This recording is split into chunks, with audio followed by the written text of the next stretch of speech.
दोस्तों, क्या आपको याद है कि आखिरी बार आपने अपने स्मार्टफोन की बैटरी अपने खुद के हाथ से कब बदली थी?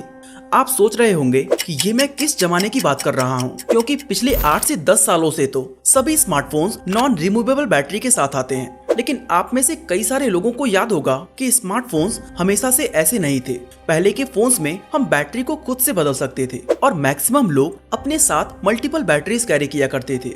जैसे ही प्राइमरी बैटरी डिस्चार्ज हुआ तो दूसरा लगा लिया। लेकिन आज स्मार्टफोन्स के डिजाइन में इतना चेंज हो चुका है कि फोन के अंदर रिमूवेबल बैटरी देना पॉसिबल है ही नहीं। एंड यही वजह है कि आज maximum smartphones replaceable battery feature के साथ नहीं आते हैं। लेकिन आपको ये जानकर खुशी होगी कि आने वाले कुछ ही सालों में आप अपने एंड्रॉइड फोन, इवन आईफोन में भी बैटरी को रिप्लेस कर सकेंगे। जी हाँ, वही आईफोन जिसका फर्स्ट स्मार्टफोन भी नॉन रिमूवेबल बैटरी के साथ लॉन्च हुआ था। अब आप सोच रहे होंगे कि ये पॉसिबल कैसे है, तो आपको बता दें, यूरोपियन पार्लियामेंट के नए लॉ के कारण रिमूवेबल बैटरीज एक बार फिर से ट्रेंड में आने वाली है। और ये बदलाव सिर्फ स्मार्टफोन के साथ ही नहीं होने वाला, बल्कि टैबलेट, लैपटॉप और ईवीज भी ऐसे ही रिमूवेबल बैटरीज के साथ आएंगी, जिन्हें आप खुद ही आसानी से रिप्लेस कर सकते हैं। तो क्या है ईयू का ये नया लॉ? इससे स्मार्टफोन इंडस्ट्री में कैसे कैसे बदलाव आने वाले हैं और कैसे इस लॉ का इम्पैक्ट पूरी दुनिया पर पड़ने वाला है, आइए डिटेल में जानने की कोशिश करते हैं।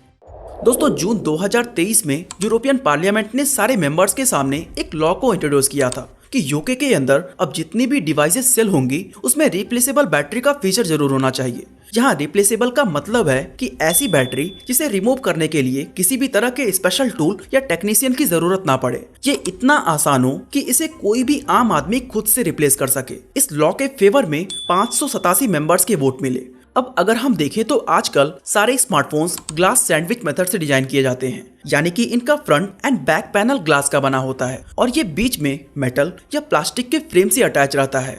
जैसे जैसे स्मार्टफोन इंडस्ट्री एडवांस होती जा रही है, कुछ इसी तरह के डिजाइन्स का ट्रेंड चलने लगा है, जिसे कंपनीज के साथ साथ कस्टमर्स भी एक्साइटमेंट के साथ अडॉप्ट कर रहे हैं। इस तरह के डिजाइन वाले फोन काफी स्लीक एंड थिन होते हैं, जो प्रीमियम लुक एंड फील देने के लिए क्रिएट किए जाते हैं। लेकिन इस तरह के डिवाइसेस को बनाने में ग्लू का एक्सटेंसिव यूज होता है, ताकि सभी कंपोनेंट्स आपस में अच्छे से जुड़ सके। ऐसे में अगर यूरोपियन यूनियन का नया रूल इम्प्लीमेंट किया जाता है तो बैटरी को रिमूवेबल बनाने के लिए एडहेसिव का इस्तेमाल कम करना होगा और ग्लास सैंडविच डिजाइन को रिप्लेस करके कुछ ऐसे अल्टरनेटिव डिजाइन्स लाने होंगे जो प्रीमियम लुक और फील के साथ साथ इको फ्रेंडली भी हों। ऐसे में ये rule Apple, Google and Samsung के साथ साथ बहुत सारे स्मार्टफोन कंपनीज के कंस्ट्रक्शन मेथड में बहुत ही मेजर बदलाव ला सकता है। इसके अलावा ये रूल ना सिर्फ ट्रेडिशनल स्मार्टफोन्स को ही अफेक्ट करेगा, बल्कि इससे आजकल खूब सुर्खियां बटोर रहे फोल्डेबल फोन्स, जिन्हें फ्लेक्सिबल स्क्रीन्स और कॉम्प्लेक्स मैकेनिज्म के साथ डिजाइन किया गया है, उन्हें भी कई तरह के बड़े चैलेंजेस का सामना करना पड़ेगा। पर सवाल ये उठता है कि इस सब से हमें क्या फायदा होगा, क्योंकि ये रूल तो सिर्फ उन कंट्रीज के लिए है जो यूरोपियन यूनियन के मेंबर्स हैं।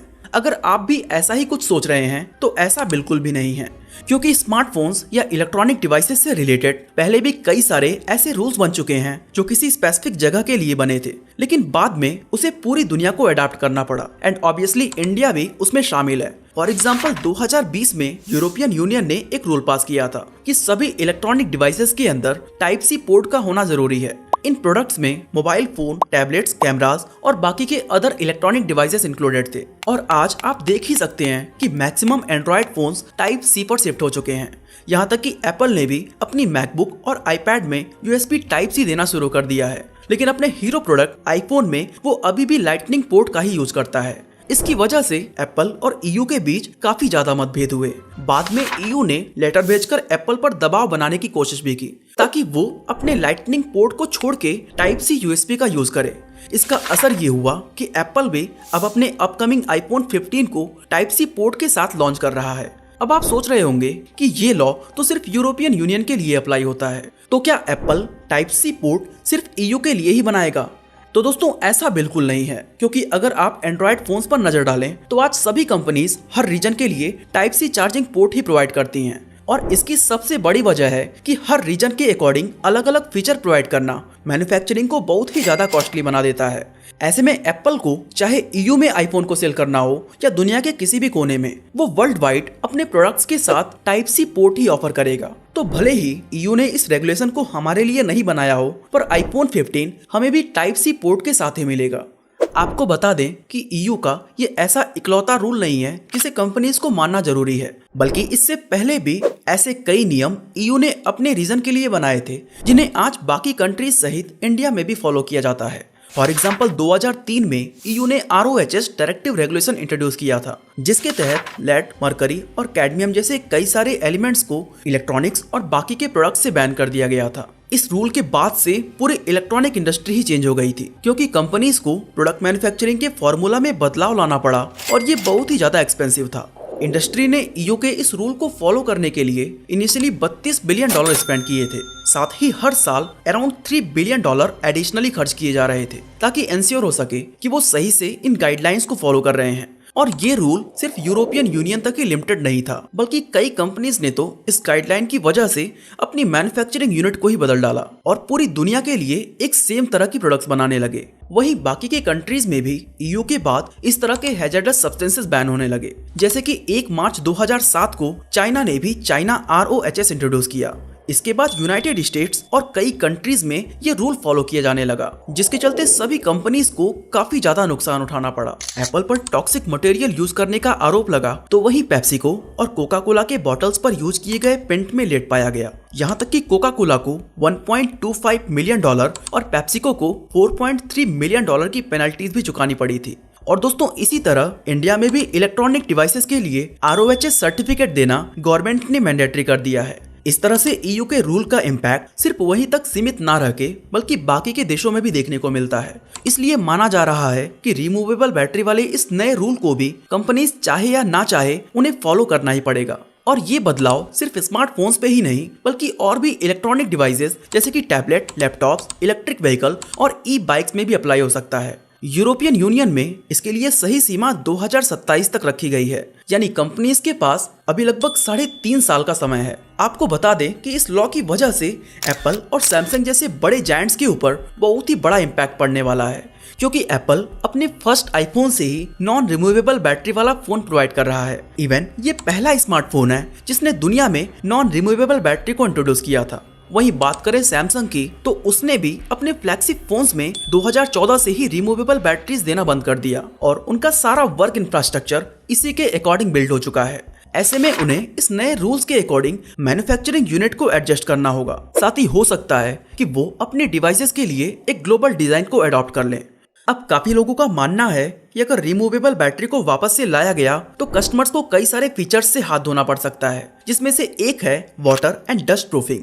दरअसल अभी के समय में ज्यादातर मिड रेंज और प्रीमियम फोन्स वाटर प्रूफिंग और डस्ट प्रूफिंग के साथ आते हैं और स्मार्टफोन्स को ऐसा बनाने के लिए बहुत ही टाइट सील की जरूरत पड़ती है ताकि कहीं से भी पानी या डस्ट पार्टिकल्स अंदर ना जा सके। यहाँ तक कि इन डिवाइसेस में किसी तरह का रिपेयरिंग वर्क भी होता है तो उसे कंप्लीट करने के बाद इसे एक स्पेशल एडहेसिव की मदद से सील कर दिया जाता है। इस वजह से लोगों के बीच एक कंसर्न है कि क्या आप मार्केट से वाटर और डस्ट प्रूफ डिवाइसेस गायब हो जाएंगे। इसका जवाब एक अमेरिकन इंडिपेंडेंट रिपेयर टेक्नीशियन और यूट्यूबर लुइस एंथनी रॉसमैन, जो राइट टू रिपेयर कैंपेन के एडवोकेट भी रह चुके हैं, उनका कहना है कि कुछ पुराने फोन्स जैसे कि सैमसंग गैलेक्सी S5 और सोनी एक्सपीरिया ZB-10 को देखें तो इन दोनों ही स्मार्टफोन्स की बैटरीज रिमूवेबल थी। इसके बावजूद उन्हें IP67 और IP68 वाटर रेजिस्टेंस की रेटिंग मिली थी। इससे पता चलता है कि रिमूवेबल बैटरीज के साथ भी वाटर या डस्ट प्रूफिंग पॉसिबल है। बस इसके लिए अटेंशन टू डिटेल और थॉटफुल इंजीनियरिंग की जरूरत होगी। अगर आप राइट टू रिपेयर रूल के बारे में नहीं जानते तो आपको बता दें कि मार्च 2021 में ईयू ने इस रूल को इंट्रोड्यूस किया था, जिसकी वजह से कंपनीज को ऐसी इलेक्ट्रॉनिक डिवाइसेस बनाने के लिए कहा गया जिसके स्पेयर पार्ट्स को आसानी से रिमूव एंड रिप्लेस किया जा सके। साथ ही उनके लिए इंडिपेंडेंट रिपेयर शॉप या कस्टमर्स को रिपेयर मैनुअल्स, स्पेयर पार्ट्स और डायग्नोस्टिक टूल्स प्रोवाइड करना भी जरूरी कर दिया गया। इस रूल को बनाने के पीछे का मकसद था कि लोग अपने खराब हुए डिवाइसेस को ठीक करके उसे दोबारा यूज में ला सकें ताकि कम से कम ई वेस्ट जनरेट हो। आपने देखा होगा कि अगर कोई इलेक्ट्रॉनिक डिवाइस खराब हो जाती है तो मैक्सिमम लोग उसे रिपेयर करने की बजाय दूसरा खरीदना प्रेफर करते हैं, क्योंकि कुछ कंपनीज इस मामले में एंटी कंज्यूमर बिहेवियर अपनाती हैं और एप्पल का नाम इस लिस्ट में टॉप पर आता है। फॉर एग्जाम्पल, अगर आपके आईफोन की स्क्रीन टूट जाए और आप उसे सेम मॉडल की जेन्युइन और परफेक्ट स्क्रीन के साथ रिप्लेस कर दें तो इसके बाद आपके आईफोन के कुछ फीचर्स डिसेबल हो जाते हैं। कुछ इसी तरह की प्रॉब्लम आपको बैटरी और कैमरा रिप्लेस करने के बाद भी मिलेगी। ऐसे में आपके पास एक ही ऑप्शन बचता है कि आप इन डिवाइसेस की रिपेयर सिर्फ एप्पल सर्विस सेंटर से ही कराएं, ताकि आपसे मोटी रकम वसूली जा सके। इसके अलावा अगर आपके पास मैकबुक है और मान लो कि उसका डिस्प्ले फ्लेक्स केबल टूट गया है, तो ऐसे में ये आपके लिए एक बहुत ही मुश्किल और एक्सपेंसिव टास्क बन जाएगा, क्योंकि एप्पल फ्लेक्स केबल को इस तरह से कनेक्ट करता है कि आप सिर्फ केबल को रिप्लेस नहीं कर सकते, बल्कि आपको पूरा का पूरा डिस्प्ले ही चेंज करना होगा। अब फ्लेक्स केबल मार्केट में 6,000 रुपए का मिलता है, लेकिन पूरा डिस्प्ले चेंज कराने में आपको 16 से 55,000 रुपए तक का खर्च आएगा, जो अलग अलग मॉडल पर डिपेंड करता है। इन सब प्रॉब्लम्स को देखते हुए EU ने ये right to repair initiative start किया है। इसके अलावा अगर हम बात करें रिप्लेसेबल बैटरी की, तो इस नए रूल की वजह से एक और आर्गुमेंट ये भी है कि इससे हमें स्लिम स्मार्टफोन्स देखने को ना मिले, जैसा कि अभी मार्केट में अवेलेबल है, और कंपनीज के लिए भी इस तरह का स्मार्टफोन बनाना चैलेंजिंग होगा। लेकिन 2016 में लॉन्च हुआ LG G5 को देखें तो उसमें रिमूवेबल बैटरी के साथ साथ स्लिम बॉडी और प्रीमियम लुक भी प्रोवाइड किया गया था। ऐसे में ये भी कहना शायद गलत हो सकता है कि अब हम स्लिम एंड स्लीक स्मार्टफोन्स नहीं देख सकेंगे। इसके लिए कंपनीज को नई टेक्नोलॉजी अडॉप्ट करनी पड़ सकती है, पर ये इम्पॉसिबल नहीं है। इस सब के साथ ही अब हमारे लिए ये जानना भी जरूरी है कि EU ने इस लॉ को आखिर बनाया ही क्यों? कंपनीज को परेशान करने के लिए या इसके पीछे कोई बड़ी वजह है? तो दोस्तों, इस डिसीजन का असली मकसद कस्टमर से कहीं ज्यादा एनवायरनमेंट को सोच के लिया गया है, क्योंकि हर साल world wide 50 million metric ton से भी ज्यादा ई वेस्ट जनरेट होता है, जिसकी वजह से EU छोटे छोटे बदलाव करके बैटरीज की वजह से एनवायरनमेंट के ऊपर होने वाले इम्पैक्ट को कम करने की कोशिश कर रहा है। कई बार ऐसा होता है कि किसी डिवाइस की नॉन रिमूवेबल बैटरी के खराब होने पर उसे रिप्लेस कराना इतना मुश्किल और एक्सपेंसिव हो जाता है कि लोग सोचते हैं कि क्यों ना थोड़े और पैसे डालकर एक नया डिवाइस ही ले लें। और टॉप ई-बाइक्स या EVs के साथ साथ और क्या क्या बदलाव किए जाएंगे। बाकी EU का ये रूल आपको कैसा लगा हमें कमेंट करके जरूर बताएं। बाकी इसी तरह अगर आप जानना चाहते हैं कि एप्पल कैसे अपने ग्राहकों को बेवकूफ बनाता है, तो